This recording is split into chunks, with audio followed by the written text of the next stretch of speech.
Volkswagen Jetta TDI Cup action from Iowa Speedway. Jimmy Underhill from the pole, a good jump. Those last 5 or so laps, I saw Danino and Hamo coming up in my mirror. Well, I was on pole, so I knew if I just hit my marks every time and kept those guys behind me, then I could drive to the end. Jimmy Underhill, that is a spectacular job. That was just unbelievable. I couldn't ask for anything better. Hello and welcome back to EV Swap. I'm Jimmy and I'm a car enthusiast. I love cars of all types, but here at EV Swap we take cars that are gas and make them electric. Alright, so I'm sitting down. I must have a talking video for you. In this video I wanted to go over some of my history with cars, how I got into EV conversions, and why I decided to start my company EV Swap. Early on in my life I had a lot of experience with electronics, battery powered RC cars, radios, computers, and just electronics in general. It's always been a huge hobby of mine to mess with electronics and try to build something new or tweak them, try to get a little bit better performance. So when I was a kid, I was into building things, making things.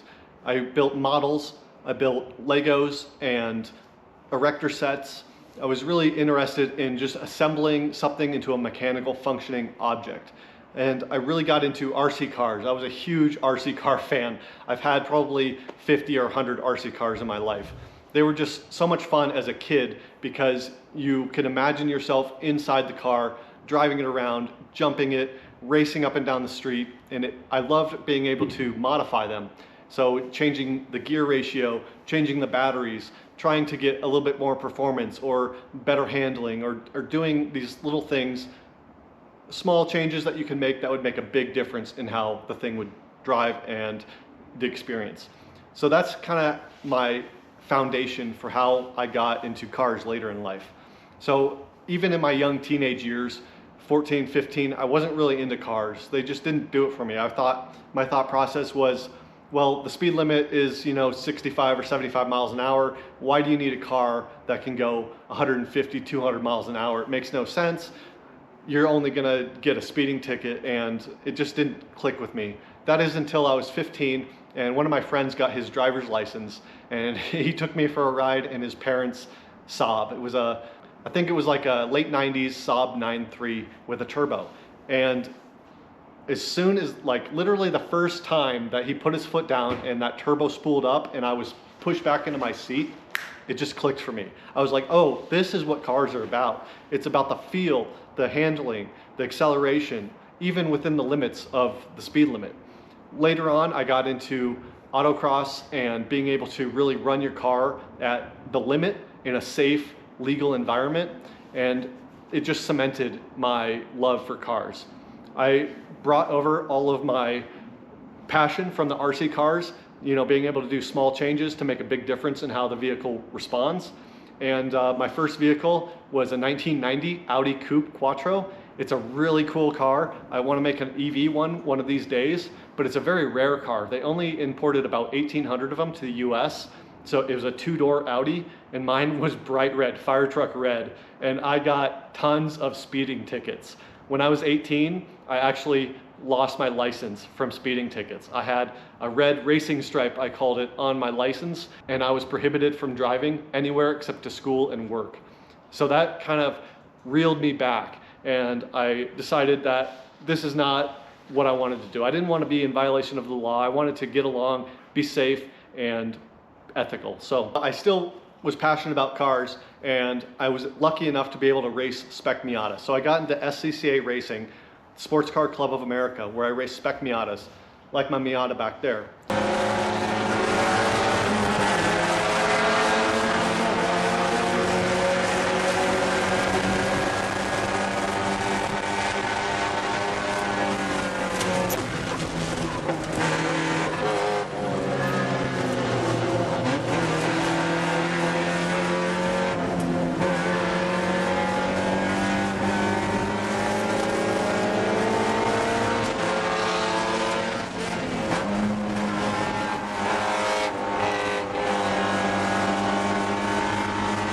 And that really got me fired up. I loved racing wheel to wheel. It was so amazing the people that I met, the experiences that I had, not just on the track, but off the track in the paddock.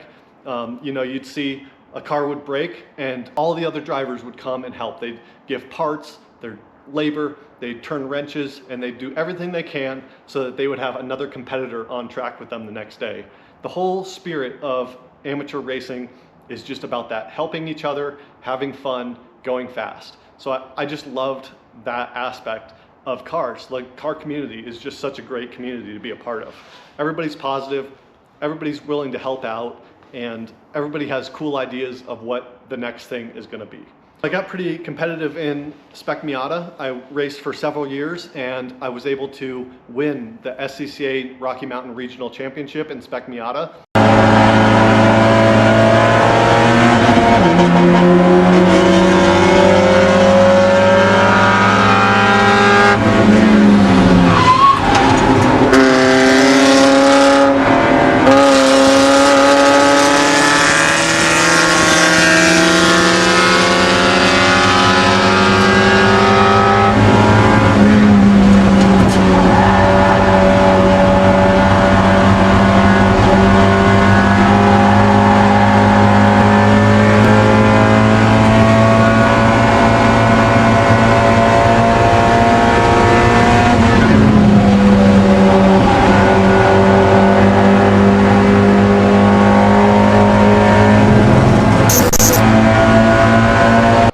I went to the runoffs that year, and at the runoffs is way more competitive. Runoffs is the national championship race at the end of the season for all of the drivers from around the country. They come, all the best drivers come and race in that race. And I didn't do as good in that racing as I did in my local region. The cars are just way more prepared. The drivers are just way laser focused. It was a really eye-opening experience to me because, you know, I thought I was awesome. I thought I was the best. And then I go and I race against these other guys and I found out that they're way better than me.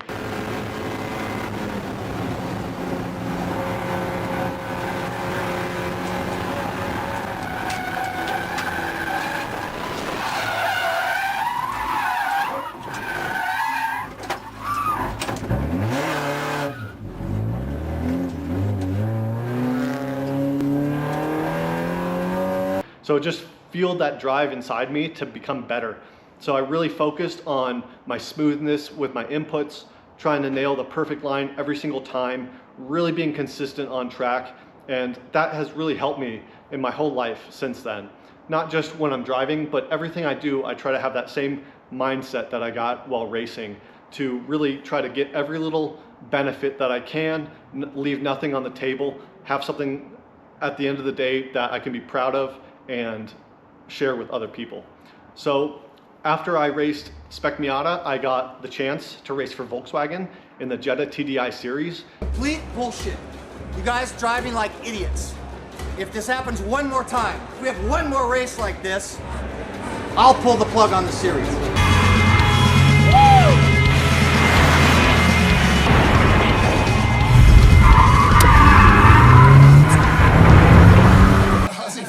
This today? Man, my dad has been my biggest supporter this whole time. This is his dream, not just ours.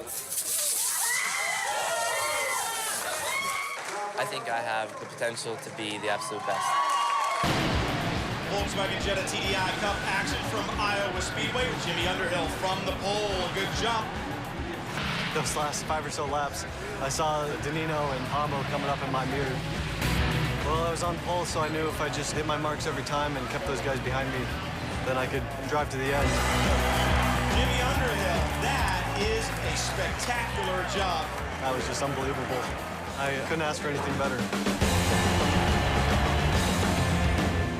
Now you have to remember, this was back when clean diesel was all the craze, and we raced 35 identical Volkswagen Jetta TDI diesel cars. It was really fun. I got to travel all across the country, and I got to travel to Canada and race in Canada, and it was just really fun. Another excellent experience that I gained a ton of life experience from, learning about how racing works. There's actually a lot more politics in it than you might think, and I got to see the big money racing in pro racing, and it's crazy the amount of money and the people and the rigs, the campers and the trailers and all the cars, and it was just so cool. And I said, I have to keep doing this. But racing's very expensive. Racing is basically taking a bunch of money and lighting it on fire. And at the end of the day, all you're left with is covered in sweat, worn out tires, and no money. So I decided I needed to get a career. So around that time, this was about 2010, I got really into drones. Drones were brand new. There was really nothing you could buy off the shelf. Like nowadays, you can just go to your Best Buy or Amazon and just buy a drone and go fly it in an hour. But back then, you had to build your drone from scratch. But I'm an RC head. I know everything about RCs because of my experience as a kid. So being able to fly something with the FPV goggles, the first person view, it's just breathtaking. You're able to go up at altitude, you can see the world in a whole new perspective, and I really got a passion for drones.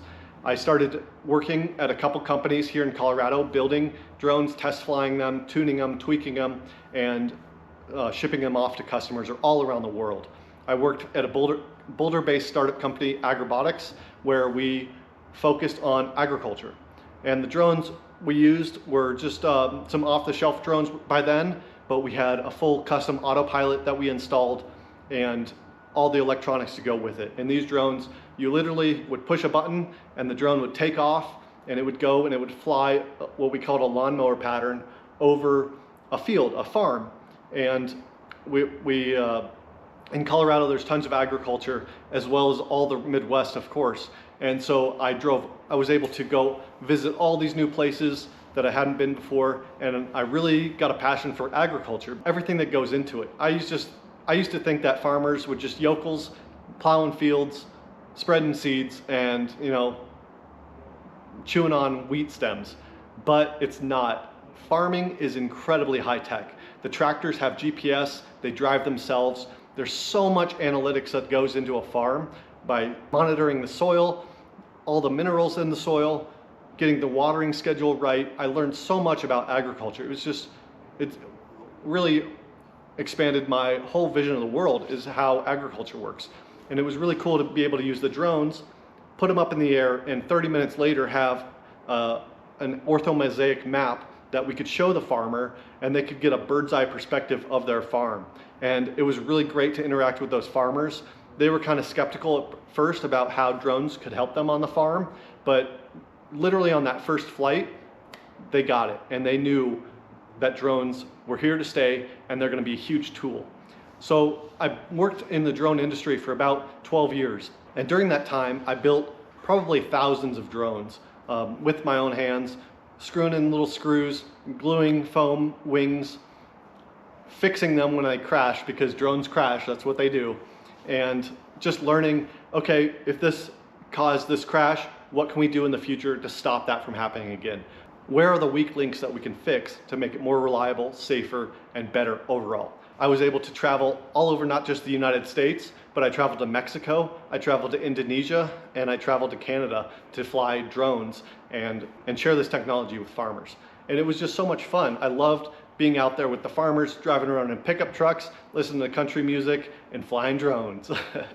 So during this time, we had built off-the-shelf drones, fixed-wing drones, but the thing with a fixed-wing drone is you need a place to take off from and you need a place to land. So you need a nice, flat, long location, and you have to land it into the wind, and they're just more like flying an airplane than a vertical takeoff drone like we have now. So during that time, about 2014, 2015, I designed the Enduro quadcopter. And this was a quadcopter. We had the goals of flying a full quarter section, which when you look out of an airplane and you see those big circular farms with the central pivoting irrigation, that is a quarter section. And the total area is 160 acres. So the goal was to be able to fly that on one battery. And up to this point, the quadcopters that did exist, like the DJI Phantom, could not do that. They could not fly that long, and they could not fly that distance. So I designed from the ground up the Enduro quadcopter, and it was able to fly a quarter section on one set of batteries. It had 2 lithium batteries, 6 cell, 10,000 milliamp hours total, and it was powered by brushless electric motors, and an autopilot. And then underneath that, we had a custom camera which can see infrared. So the key to agriculture drones is the near infrared technology. Now this technology has been in existence since the 1970s. It was invented by NASA, and you've probably seen the satellites they have in orbit or the aircraft that they fly that can go and see the biomass. The key to this is the near infrared spectrum. So a normal camera like this has a filter in it that will block out infrared light, but by modifying the camera with a custom lens and using software programs, you can turn that infrared into usable data.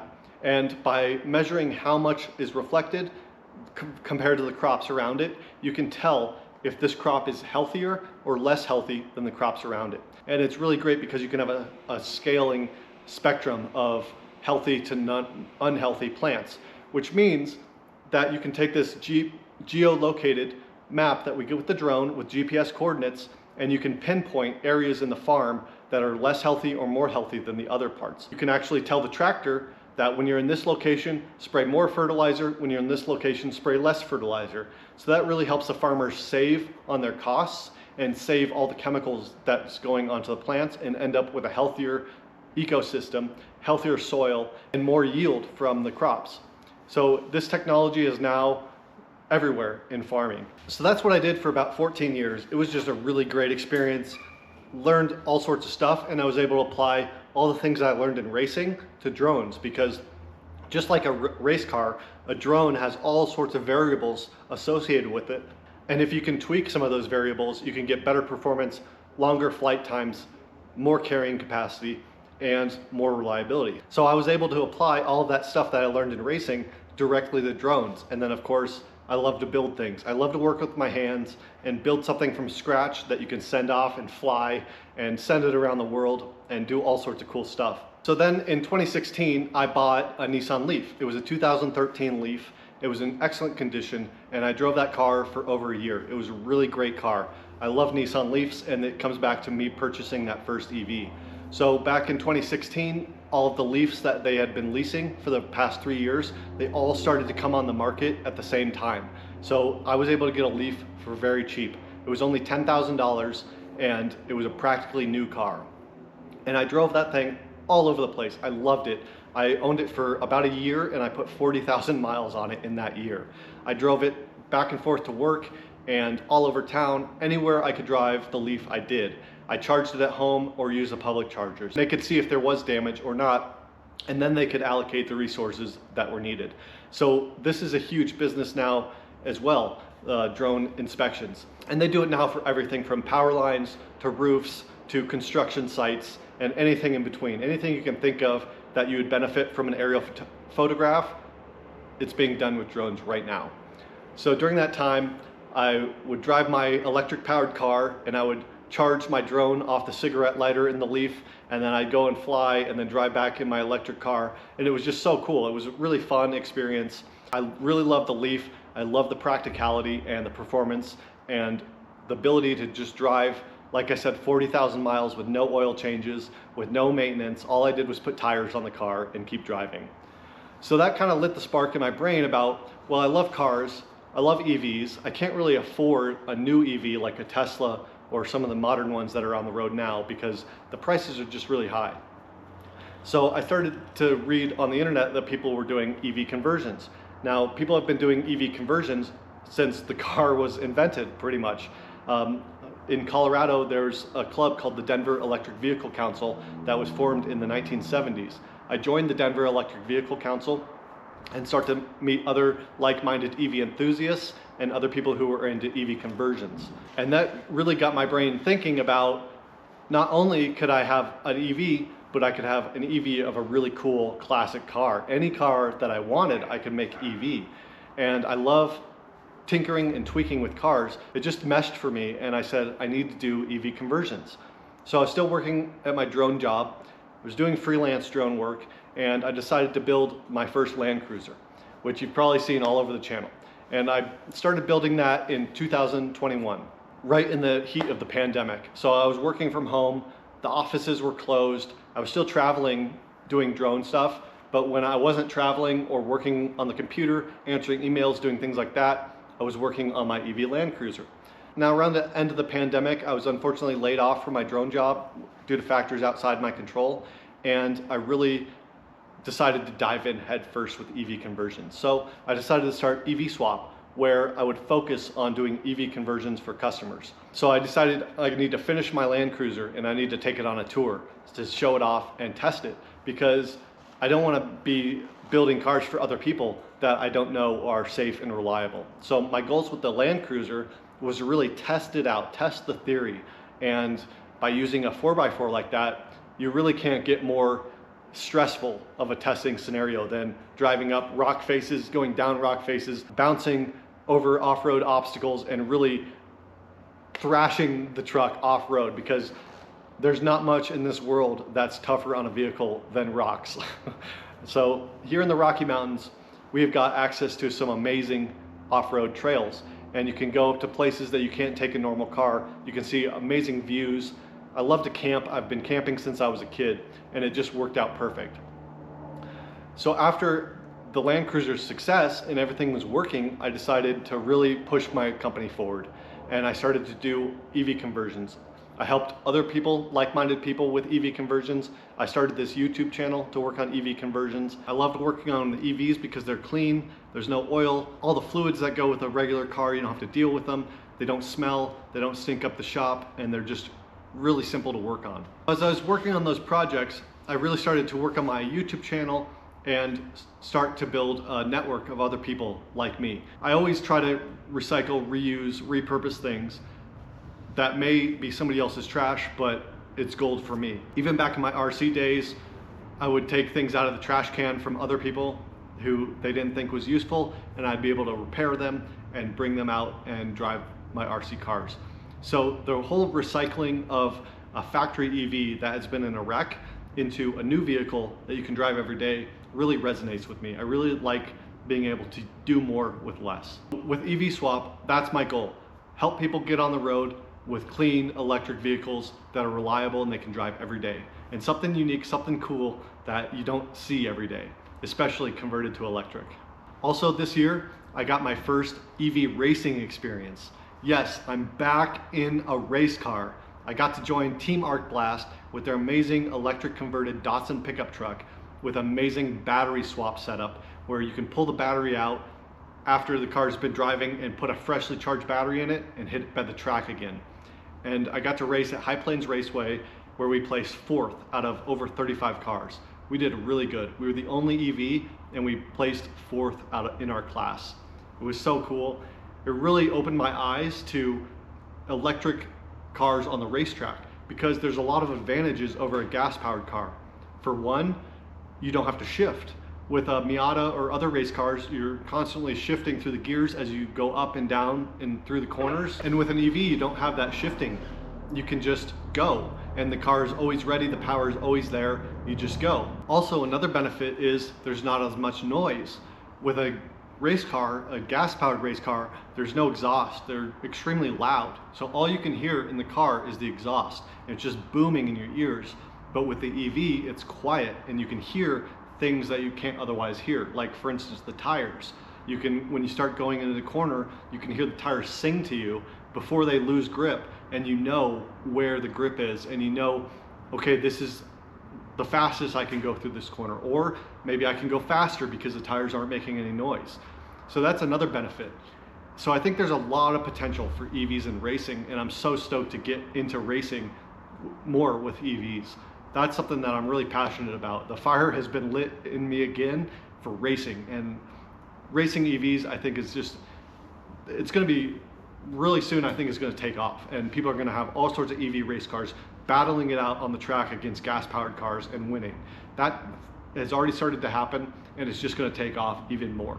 So looking towards the future, I really want to do more EV conversions for customers, somehow get back into competition in racing with my own EVs. I use as inspiration, this is up at Pikes Peak, and this is the Volkswagen IDR coming around one of the corners. You can see there's a sheer drop-off cliff here and the mountain up here. So currently I've got my EV swap shop up and running. I've done a couple customer builds, and lately I did Dave's build on his Nissan Frontier from start to finish here on my YouTube channel. If you haven't already seen it, check it out. And I'm looking forward to doing more EV conversions for more customers, bringing this new technology and sharing it with more people. So I hope you enjoyed this little video about my history, how I got into cars, why I'm so passionate about cars and doing what I do. So thanks again for supporting EV Swap. Every subscription, every like, every comment really helps. Please share it with your friends and family. If you think somebody would be interested in EV swaps, share the channel with them.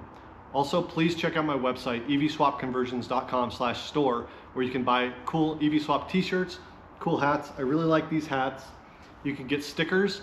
I now sell the Resolve EV, VCU, and other components that I'm going to be adding all the time to help you with your own EV conversion. Also, I'm looking for more customer builds. If you have got a car that you want to convert to EV, or maybe you've got a plan, a project in mind, please reach out. I love to help everybody.